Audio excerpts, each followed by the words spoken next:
Que tal a gente fazer uma viagem? Uma viagem por aqueles momentos cruciais que, sabe, criaram o nosso mundo digital de hoje. É uma história de pura inovação, de como a gente foi de máquinas enormes para um universo de informações que cabe na palma da mão. Essa é a pergunta de $1 milhão, não é mesmo? Como é que a gente chegou aqui? A resposta, na verdade, é uma cadeia de revoluções tecnológicas. Uma em cima da outra, sabe? Então vamos mergulhar fundo nisso e desvendar essa jornada passo a passo. Bom, para começar, a gente precisa voltar lá para a década de 50.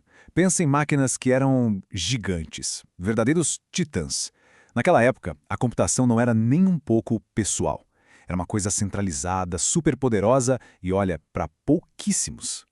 E quando se fala em uma sala inteira, não era qualquer salinha, não. A gente está falando de ambientes com temperatura e umidade controladas com um rigor absurdo. Esses primeiros computadores, os mainframes, eram tão imensos e caros que, olha, uma empresa ter um já era um luxo. A forma de interagir com eles, nossa, era outra coisa. A programação vinha em cartões perfurados. A máquina lia aqueles cartões e executava uma tarefa por vez. É isso mesmo, um programa de cada vez. Uma realidade que parece de outro planeta se a gente comparar com o multitarefa de hoje, né?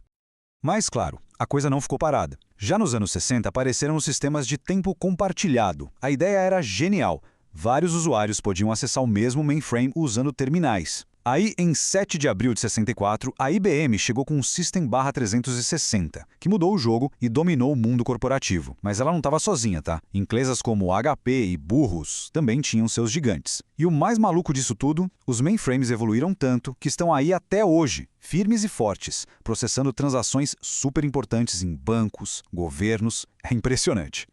Ok, então o poder de computação estava crescendo, certo? Só que isso trouxe um desafio totalmente novo. Como é que se faz essas máquinas conversarem entre si? E mais, como garantir que essa conversa não seja interrompida se algo der errado? A resposta, curiosamente, veio de uma necessidade militar.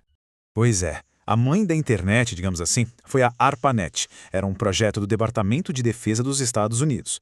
E o objetivo era muito claro: criar uma rede de comunicação à prova de falhas. Uma rede que continuasse funcionando não importava o que acontecesse. E a tecnologia por trás dessa resistência toda é o que é realmente genial. O nome é comutação de pacotes, e foi a grande virada de chave. Pensa assim, em vez de mandar uma informação inteira por um caminho só, a rede quebra essa informação em pedacinhos, em pacotes. Cada pacote acha o melhor caminho por conta própria. Se uma estrada está bloqueada, o pacote simplesmente desvia e pega outra. Simples e brilhante. E olha só que começo modesto para algo tão gigante. No dia 29 de outubro de 1969, foi feita a primeira conexão da ARPANET entre apenas 4 lugares: a UCLA, Stanford, a UC Santa Bárbara e a Universidade de Utah. A internet não nasceu com estrondo, sabe? Nasceu com um único sinal trocado entre alguns computadores. Então, enquanto a ARPANET crescia ali quietinha nos bastidores, uma outra revolução estava prestes a explodir. E essa sim ia levar a computação para fora das grandes empresas e para dentro de casa. A mudança aqui foi da água para o vinho. O computador pessoal, o PC, era exatamente o oposto do mainframe. Em vez de uma sala inteira, ele cabia numa mesa. Em vez de custar uma fortuna, era acessível. E em vez de ser para vários usuários, era para uma pessoa só. A computação finalmente estava se tornando pessoal. E essa época foi uma corrida maluca. Começou em 75 com o Atari 8800, que era mais um kit para quem gostava de montar as coisas, mas que, nossa, acendeu a imaginação de muita gente. Aí, em 77, veio o Apple II e mostrou que um computador podia ser um produto que se comprava na loja, pronto para usar. Mas a grande explosão mesmo aconteceu em 12 de agosto de 81 com o IBM PC. E aqui está o pulo do gato. A IBM fez uma coisa que ninguém esperava. Ela abriu as especificações da máquina. Nisso criou um padrão. De repente, qualquer empresa podia fazer peças e programas compatíveis. Virou um ecossistema gigante, todo mundo competindo, inovando, e isso fez os preços despencarem e o poder dos PCs ir para a lua. Foi isso que botou um computador em cada mesa. Então, chegamos nos anos 80 e o cenário era o seguinte: o mundo estava se enchendo de computadores superpotentes. O problema? Cada um era uma ilha. Eles estavam isolados uns dos outros. Tinha poder de processamento para todo lado, mas conexão que é bom, nada. E como a necessidade é a mãe da invenção, essa vontade de conectar as ilhas começou a gerar umas soluções bem criativas. E a primeira delas veio de um movimento popular, usando a tecnologia mais comum que existia na época, a boa e velha linha telefônica. Essa solução eram os BBS, ou Bulletin Board Systems. E olha, eles foram, na prática, as primeiras redes sociais. Tenta imaginar a cena. A pessoa ligava o computador, ouvia aquele barulhinho clássico do modem discando e se conectava a um servidor que muitas vezes ficava no quarto de algum entusiasta da tecnologia. Ali dentro, era possível deixar mensagens, baixar arquivos, conversar sobre hobbies, até jogar. Cada BBS era um pequeno universo, uma comunidade única conectada pelo telefone. Eram as verdadeiras redes sociais, muito antes da internet virar o que a gente conhece. E para ter uma ideia do tamanho disso, em 1994, só nos Estados Unidos existiam uns 60 mil BBS. E eles atendiam, se liga, 17 milhões de pessoas. Era um universo gigantesco, maior do que os grandes serviços online que existiam na época. Só que conectar pessoas era só uma parte do quebra-cabeça.